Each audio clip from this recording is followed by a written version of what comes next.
जदों खामद मर जाए ना तो औरत बेवा हो जाती है।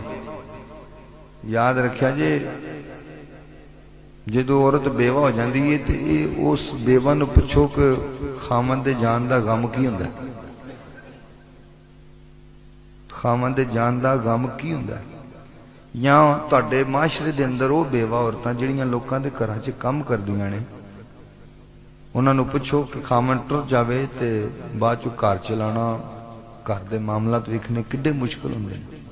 देख चलांदा ते अल्लाह ही है, पर वसीला भी तो कोई हुंदा ना। जदों खामद टुर जावे ना ते फिर पिछे बीवी नूं पुत्रां ते नूहां दे मेहणे सहने पैंदे ने।